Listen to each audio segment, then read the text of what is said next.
ZipRecruiter is a proud sponsor of Without Warning podcast. Use code word WOW and search for jobs anytime, anywhere. The Lauren Agee case was hastily closed by authorities, but many questions remain. Come behind the curtain with private investigator Sheila Wysocki as she uncovers the truth about what happened to Lauren. This is Without Warning. Warning. The following episode contains details about sexual violence and elements that are graphic in nature.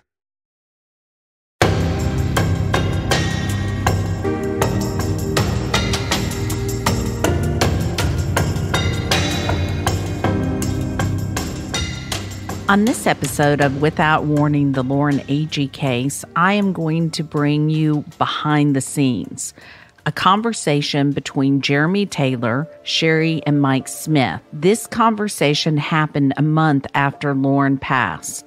You will hear the entire conversation without any breaks in full. The second part of the episode will be me commenting on what Jeremy Taylor said to Mike and Sherry Smith. Now let's listen to Jeremy Taylor talking to Sherry and Mike Smith. Well, do we have anything new? No, just I went and talked to the deputy last night, the one that was on the boat. Yes. Okay. And we had us a good understanding about what needed to happen next time. Because we went down there and he said, well, I didn't think that y'all was doing your job and this and that. And he said, I was waiting for y'all to do your job and come and talk to me. I said, well, buddy, let me ask you something. Who's going to tell me that you was down there?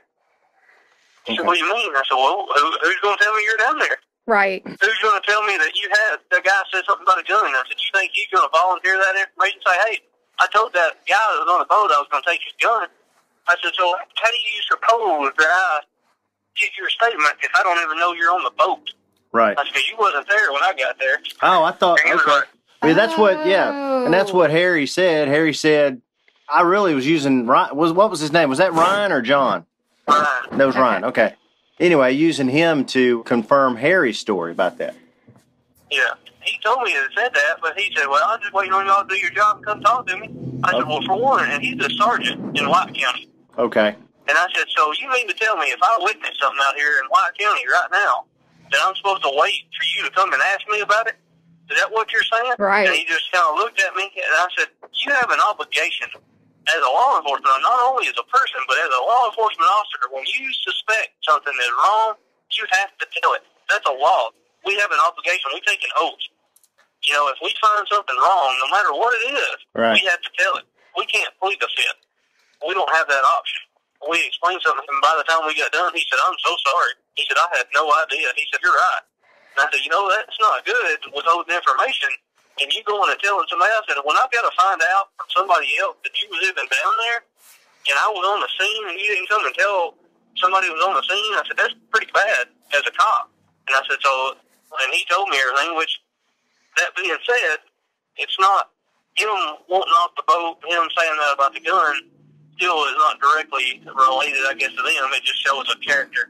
Yeah. A lot of these are showing character witness more than what happened, you know, which is fine. That's And you guys were asking you have me, to do both. yeah, you guys were asking me last night or night before last, well, what's your evidence? What do you see? And I thought what Harry said is those guys changed their story like 2 or 3 times on the boat. And that's what, just the first tell of something's up here. Is that an admission? I don't know what, maybe they could have been drunk or stoned or whatever, and they just didn't understand, but they're changing the story right in front of these guys. And here's guys that had heard it, you know. They weren't acting like people, like normal people. They were acting like people that wanted to get out of there as quick as they could.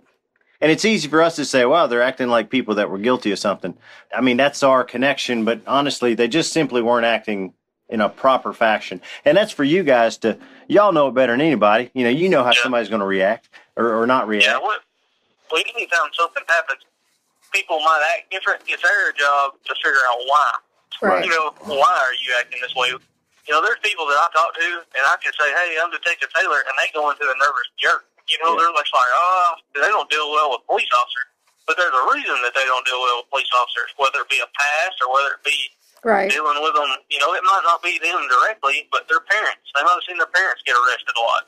cops make them nervous, and I'm not saying that with them. I'm just saying that there's always a reason, and it could be a bad reason.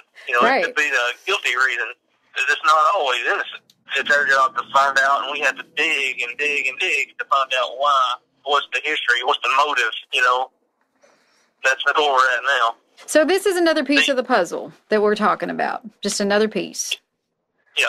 Like I said before, sometimes you have things like, boy, about the gun. Me and Patrick was like, well, what boy? We don't know Ryan. And then when I went down there and told him that, he was like, yeah. At first he was kind of like, well, I just figured you couldn't talk to me. I said, well, how? How am I going to know that you're there? There's no cameras down there. The guy is not going to tell me, hey, I told that guy about the gun. I asked him about the gun. He's not going to do that. He's like, yeah, I see what you're saying. I said, have you ever been an investigator? He said, no. I said, then don't tell me how to investigate. If you've never been an investigator, don't tell me how to do my job. That's kind of where he was pointing, I guess. Well, I think you should have done this. I said, well, I did do that. Well, I didn't see you. I said, you never seen me down there to start with. I said, I've never laid eyes on you before. He was like, you're right. I've never seen you down there, and I was there the whole time. Yeah. Well, I say the whole time. I don't know what time I got down there, to be honest with you, but I wasn't there when they first found her. Yeah. I did show up, and I was on the scene the whole time. Have you had a chance to talk to Harry? I haven't went back, no. I can go and pull his stuff and go talk to him again and see and confirm what this officer said and maybe a few more things.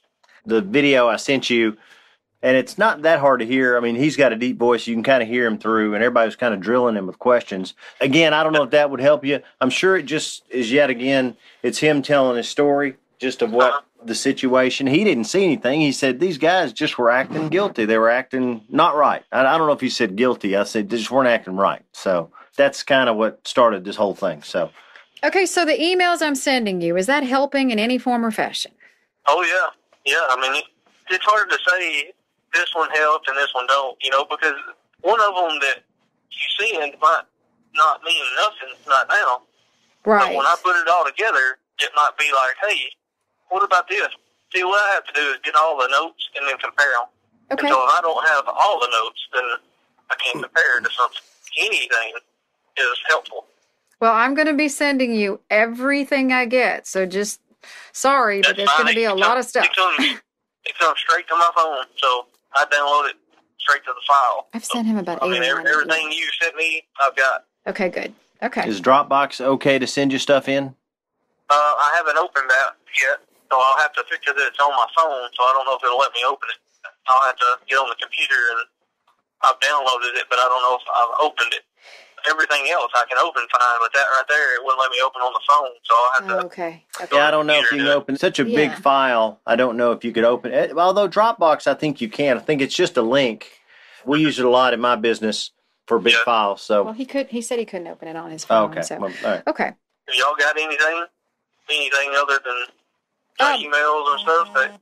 Today, I mean, as I get it, I just send it on to you. You have several new emails today. Yeah, I've got them already. Okay, and then, of course, tonight, the people out there, they're looking for stuff. They'll call me or send me stuff, or, as soon as I get it, I'm just going to send it to you. Okay, yeah, that'd be great. I just forward it onto my file. I look at it, glance over it, send it to my file, and then when I sit down on my computer, I compare it all and get it together. Okay. A lot of time I'm out doing something or interviewing somebody. When I get them, I'll look at them and forward them on. Okay. Do you have anything to ask him? No. I guess I have to go back to what we were talking about the other night. The Mike Cantrell guy down on Dock D, I think, or F, that said he saw a fire up there Sunday night. You said the TWRA was up there. He did say he saw a fire, so I don't know. I don't know what that was. So I guess that was just something that I think was worth checking into. And I guess other than that, we've got our ear to the ground here. Things happen every night. It seems like somebody calls with something. So yeah, we'll be continually sending you stuff.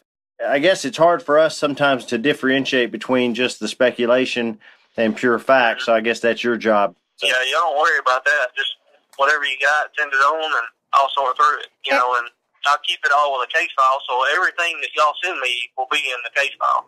It'll be there. What I try to do with each email is send you the contact information from the person that gave it to me, so you have that. Yeah.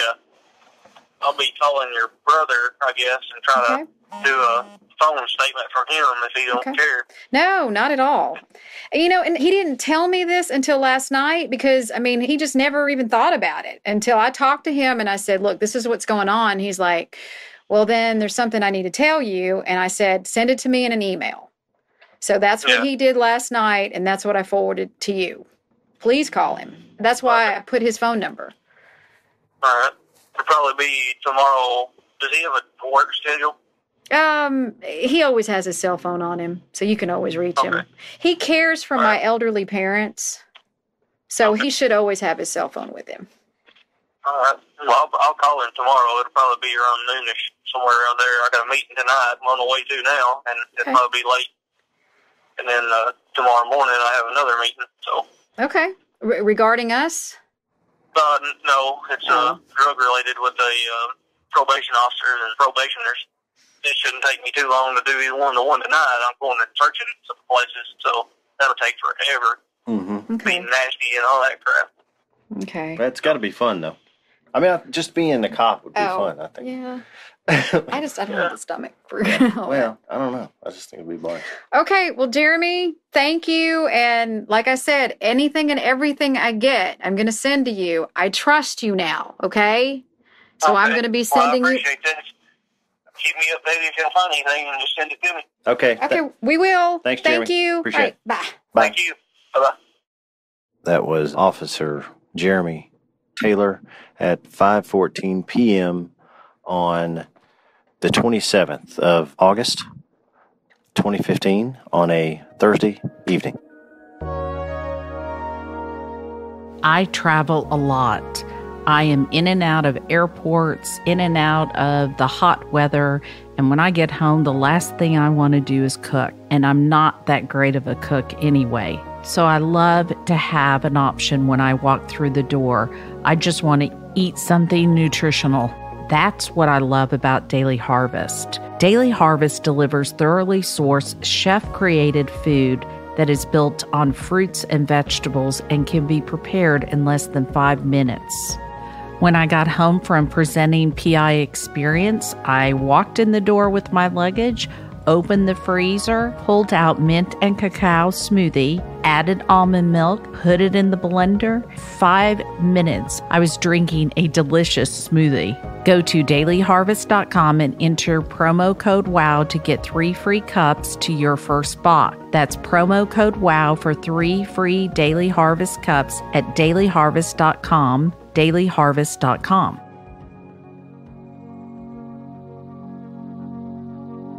Of course, my memories of the summer are all about being at the pool. We all know that scent is closely linked to memory, and I feel like when it comes to some of my favorite summer memories, that's definitely the case. To this day, whenever I smell suntan lotion, I instantly go back to when my kids were little and we went to the Y. Create some special memories this summer with the perfect fragrance from Fleur, P-H-L-U-R.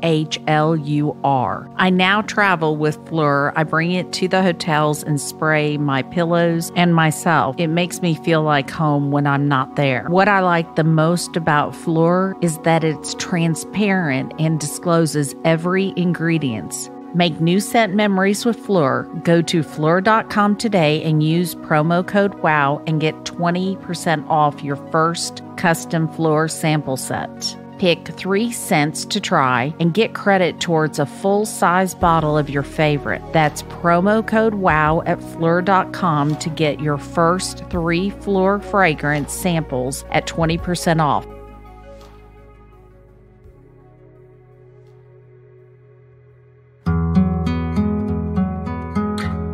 Third Love is a proud sponsor of Without Warning.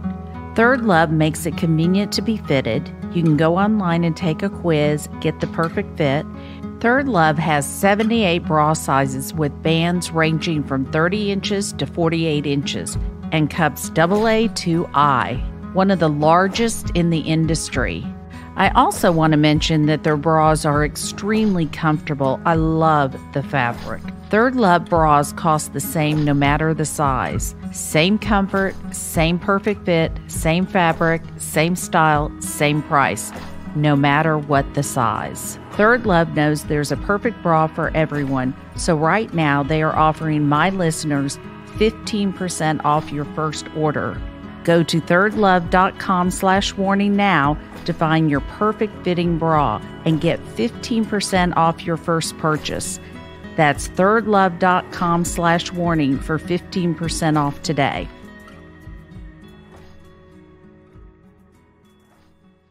Now listen to the same audio of Jeremy Taylor talking to Sherry and Mike Smith. However, this time you're going to hear my comments based on what the listeners told me at CrimeCon 2019 and my interns. Well, do we have anything new? Remember, this is a month after Lauren's death. No, just I believe this question caught Jeremy Taylor off guard. I went and talked to the deputy last night, the one that was on the boat. Yes. Okay. And we had us a good understanding about what needs to happen next time.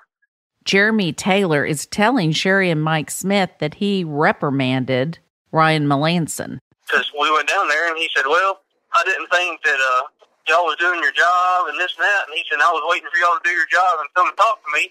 I said, well, buddy, let me ask you something. Who's going to tell me that you was down there? He said, what do you mean? I said, well, who's going to tell me you're down there? Right. Who's going to tell me that you had, the guy said something about a gun? I said, you think he's going to volunteer that information? Say, hey, I told that guy that was on the boat I was going to take his gun. I said, so how do you suppose that I get your statement if I don't even know you're on the boat? Now, as a homicide detective, he should have at least known who was on the boat and who the witnesses were talking to, just at a minimum. Amanda at CrimeCon pointed out that Jeremy Taylor only knows who was there if they tell him they were there. And Lori at CrimeCon mentioned that it would be a good idea for not only the witnesses to hang around, but also the perpetrator. Okay. And I said, so, and he told me everything, which, that being said, him wanting off the boat, him saying that about the gun, still is not directly related, I guess, to them. It just shows a character. Not sure how many people want to grab a police officer's gun and get off a boat. I'm not really sure if that's a character situation or a flight situation. Chelsea at CrimeCon asked, wouldn't it be Police 101 to interview the witnesses, the police officer, the people around the body? Chelsea went on further to say, had Jeremy Taylor asked those questions, who found the body, who was on the boat, then he would have known that Ryan Melanson was there.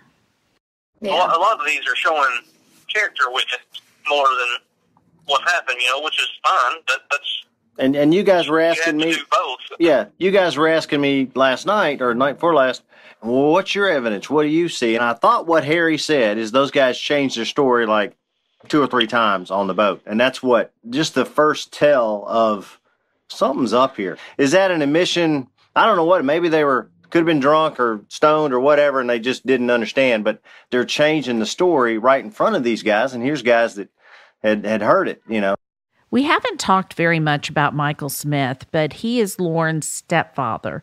And throughout this process, I consider Michael a hero. He has been Sherry's rock through this whole thing, and he has been beaten up as much as Sherry during this process. The way he handles Jeremy Taylor is very calmly and very politely trying to move Jeremy Taylor along. The intellect gap between the two is monumental. And Michael is trying to lay the foundation for Jeremy Taylor. And Jeremy Taylor just isn't getting it. They weren't acting like people, like normal people. They were acting like people that wanted to get out of there as quick as they could. And it's easy for us to say, wow, they're acting like people that were guilty of something. I mean, that's our connection. But honestly, they just simply weren't acting in a proper fashion. And that's for you guys y'all know it better than anybody. You know how somebody's going to react or not react. Yeah, what? Michael doesn't say anything mean or ugly about anyone. He is trying to tell Jeremy Taylor what he knows and to see if that matters. Unfortunately, nothing matters to Jeremy Taylor except for getting off the phone from this family. Michael is hoping that Jeremy is doing his job, and he's complimenting him in order to move him along to do his job. Jeremy Taylor has gone through the police academy. He is supposed to have the tools in order to do a homicide investigation. The only thing that I've heard so far in this conversation is that Jeremy Taylor and Sheriff Patrick Ray of DeKalb County, Tennessee, did a smackdown with Ryan Melanson because he stepped out of line by telling the truth and coming forward. Well, anytime something happens, people might act different. It's their job to figure out why. Right. You know, why are you acting this way? You know, there's people that I talk to, and I can say, hey, I'm Detective Taylor, and they go into a nervous jerk. You know, they're like, they don't deal well with police officers. But there's a reason that they don't deal well with police officers, whether it be a past or whether it be dealing with them. You know, it might not be them directly, but their parents. They might have seen their parents get arrested a lot. Cops make them nervous, you know. We know from Jeremy Taylor's deposition that he did not figure out why people were acting that way. I'm not saying that with him. I'm just saying that there's always a reason, you know, and it could be a bad reason. You know, it could be the guilty reason. It's not always innocent. It's our job to find out, and we have to dig and dig and dig to find out why. What's the history? What's the motive? You know, that's where we're at now. So this is another piece of the puzzle that we're talking about. Just another piece. A month after Lauren died, Jeremy Taylor is telling the parents that he is trying to figure out the motive of why people were acting the way they were. However, he doesn't know who was on the boat. He doesn't know who was on the dock, and he hasn't interviewed any of them. So I'm not quite sure how he's going to figure it out, but let's see. Yeah. You know, like I said before, sometimes you have things like, boy, you know, about the gun. You know, me and Patrick was like, well, what boy? We didn't know Ryan. And then when I went down there and told him that, he was like, yeah. You know, at first he was kind of like, well, I just figured you couldn't talk to me. I said, well, how? How am I going to know that you're there? You know, there's no cameras down there. The guy is not going to tell me, hey, I told that guy about the gun. You know, I asked him about the gun. He's not going to do that. He's like, yeah, I see what you're saying. I said, have you ever been an investigator? He said, no. I said, then don't tell me how to investigate. I wonder how many listeners are screaming right now at the recording. If you've never been an investigator, don't tell me how to do my job. That's kind of where he was pointing, I guess. You know, well, I think you should have done this. I said, well, I did do that. Well, I didn't see you. I said, you never seen me down there to start with. I said, I've never laid eyes on you before. The whispering in the background are Sherry and Mike Smith realizing what they're dealing with. He was like, you're right. I've never seen you down there, and I was there the whole time. Yeah. Well, I say the whole time. I don't know what time I got down there, to be honest with you, but I wasn't there when they first found her. Yeah. I did show up, and I was on the scene the whole time. Jeremy Taylor just said to grieving parents, I did show up. Isn't it his job to show up? You guys were asking me last night or night before last, well, what's your evidence? What do you see? Now we know from the deposition that Jeremy Taylor did not investigate. He is asking Michael Smith what his evidence is. I don't know if I'm dumbfounded, angry, or I want to laugh. Have you had a chance to talk to Harry? I haven't went back, no. I can go and pull his stuff and go talk to him again and see and confirm what this officer said and maybe a few more things. A listener, Amanda, pointed out that words matter. Jeremy Taylor uses the word can versus will. He can do these things, not committing he will do these things. Okay, so the emails I'm sending you, is that helping in any form or fashion? Oh, yeah. Yeah, I mean, it's hard to say this one helped and this one don't, you know, because one of them that you see might not mean nothing right now. Right. But when I put it all together, it might be like, hey, what about this? See, what I have to do is get all the notes and then compare them. Okay. And so if I don't have all the notes, then I can't compare to something. Anything is helpful. Well, I'm going to be sending you everything I get, so just sorry, but there's going to be a lot of stuff. Sherry is told to send everything to Jeremy Taylor by Jeremy Taylor. It comes straight to my phone, so I download it straight to the file. I've sent him about 8 everything you sent me, I've got. Okay, good. Okay. Is Dropbox okay to send you stuff in?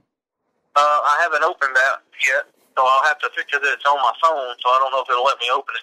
I'll have to get on the computer, and I've downloaded it, but I don't know if I've opened it. Everything else I can open fine, but that right there, it wouldn't let me open on the phone, so I'll have to... Okay. Yeah, I don't know if you can open such a big file. I don't know if you could open it. Although Dropbox, I think you can. I think it's just a link. We use it a lot in my business for big files. So, well, he said he couldn't open it on his phone. Okay. So. Well, all right. Okay. Again, I'm not sure if you're screaming at the recording or you're rolling your eyes. The fact that the guy who is a homicide detective can't figure out Dropbox is beyond words. Have y'all got anything? Anything other than emails and stuff? Okay, by this point, you're losing your voice if you're screaming at the audio. Jeremy Taylor is asking if Sherry and Mike have anything after they just sent emails that he supposedly skimmed or glanced at. Today, I mean, as I get it, I just send it on to you. You have several new emails today. Yeah, I've got them already. Okay, and then, of course, tonight, you know, the people out there, they're looking for stuff. They'll call me or send me stuff, or, you know, as soon as I get it, I'm just going to send it to you. Okay, yeah, that'd be great. I just forward it onto my file. I look at it, glance over it, send it to my file, and then when I sit down on my computer, I compare it all and get it together. Okay. A lot of times I'm out doing something or interviewing somebody. When I get them, I'll look at them and forward them on. Okay. Do you have anything to ask him? No. Unfortunately, in the official file, the emails and everything that Sherry sent him were not there. I guess I have to go back to what we were talking about the other night. The Mike Cantrell guy down on Dock D, I think, or F, that said he saw a fire up there Sunday night. You said the TWRA was up there. He did say he saw a fire, so I don't know. I don't know what that was. So I guess that was just something that I think was worth checking into. Michael Smith is referring to a witness who saw a fire on top of the cliff on Sunday night. We've had 2 other witnesses come forward, thanks to the media and the podcast, saying they also saw the fire. As an investigator, it is something I would follow up and did follow up on. Jeremy Taylor, however, has a different opinion and did not. I'll keep it all with a case file, so everything that y'all send me will be in the case file. It'll be there. That is factually incorrect. Everything was not put into the case file. Remember, the final product was 3 paragraphs long. What I try to do with each email is send you the contact information from the person that gave it to me, so you have that. Yeah. I'll be calling your brother, I guess, and try to do a phone statement from him if he don't care. No, not at all. You know, and he didn't tell me this until last night because, I mean, he just never even thought about it until I talked to him and I said, look, this is what's going on. He's like, well, then there's something I need to tell you. And I said, send it to me in an email. So that's what he did last night, and that's what I forwarded to you. Please call him. That's why I put his phone number. All right. It'll probably be tomorrow. Does he have a work schedule? He always has his cell phone on him, so you can always reach him. He cares for my elderly parents, so he should always have his cell phone with him. All right. Well, I'll call him tomorrow. It'll probably be around noonish, somewhere around there.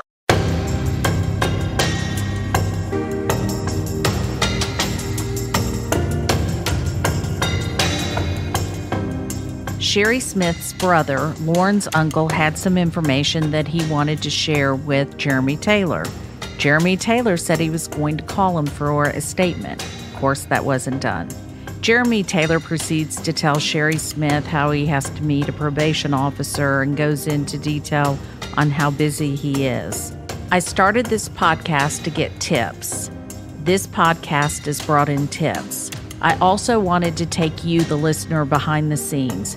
It is a very rough process. It is hard to listen to, and honestly, it's hard for me to put together for you all because I get so upset for this family. I want to thank the following people for sitting down and listening to this audio and crowdsourcing with me: Chelsea, Tracy, Amanda, Jenny, Lori, and of course, Mark Gillespie. A special thanks to Selena for doing all my social media and stepping up all the time to help out.